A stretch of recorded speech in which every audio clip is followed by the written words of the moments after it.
Hello guys, welcome back to our channel and आज हम बात करेंगे भगवान शिव के अगले अवतार के बारे में। हिंदू कथाओं में भगवान शिव के प्रमुख अवतार बताए गए हैं, जिनमें महादेव का चौथा अवतार काल भैरव है। काल भैरव का नाम सुनते ही उनके कार्य का अनुमान हो जाता है। भगवान शिव के इस अवतार को क्रोधित और उग्र माना जाता है, परंतु महादेव का यह अवतार कृपालु और भक्तवत्सल है। एक समय की बात है, सभी देवताओं और ऋषि मुनियों के बीच उत्तम तत्व को लेकर प्रश्न उपस्थित हुआ। यह प्रश्न का उत्तर ढूंढने के लिए सभी देवगण और ऋषि ब्रह्मा जी के पास पहुँचे। उस समय ब्रह्मा जी मेरु पर्वत के शिखर पर विराजमान थे। जब ब्रह्मा जी से पूछा गया कि इस संसार में उत्तम तत्व कौन सा है, तो ब्रह्मा जी ने बताया कि इस संसार की रचना मैंने की है, तो इस संसार का उत्तम तत्व मैं स्वयं हूँ, यानी सर्वश्रेष्ठ और सर्वोच्च ब्रह्मा जी ने स्वयं को बताया। किंतु भगवान विष्णु ने इस बात से असहमत नहीं हुए। उन्होंने कहा कि मैं इस समस्त सृष्टि का पालन करता और परम पुरुष परमात्मा हूँ। तभी उनके बीच एक महान ज्योति प्रकट हुई।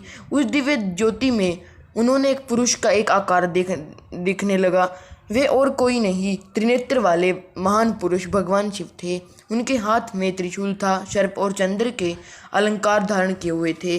भगवान शिव को देखकर ब्रह्मा जी ने महादेव के मस्तक पर विराजमान चंद्र से कहा, चंद्रशेखर तुम मेरे पुत्र हो, अतः मेरी शरण में आओ। ब्रह्मा जी की ऐसी अहंकारी बात सुनकर भगवान शिव अत्यंत क्रोधित हो गए। उन्होंने क्रोध के में आकर एक विशाल प्रचंड काय एक तेज पुंज प्रकट हुआ और उसमें से एक काल पुरुष दिखाई पड़ा। वह महादेव का रौद्र रूप था और इस तरह काल भैरव जी की उत्पत्ति हुई। भगवान शिव के इस अवतार की उत्पत्ति ब्रह्मा जी ने किए अपमान का प्रतिशोध लेने के लिए हुआ था।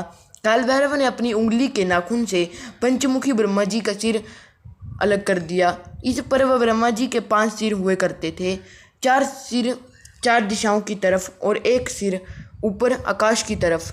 ब्रह्मा जी ने उनके आकाश की तरफ रहने वाले सिर को काट दिया। ब्रह्मा जी पर प्रहार करने की वजह से काल भैरव को ब्रह्म हत्या का पाप लगा था। यह पाप से मुक्ति पाने हेतु भगवान शिव ने काल भैरव को मृत्यु लोक में यानी पृथ्वी पर रहकर पाप का हटाने का मार्ग बताया। काल भैरव पृथ्वी पर आने के बाद ब्रह्मा जी का सिर अपने हाथों से छूट गया और काल भैरव को ब्रह्म हत्या के पाप से मुक्ति मिली।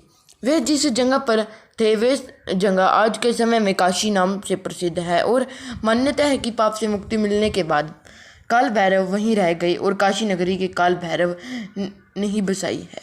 ऐसे ही और अब दिलचस्प वीडियो पाने के लिए सब्सक्राइब कीजिए, कमेंट कीजिए, लाइक कीजिए। Thanks for watching.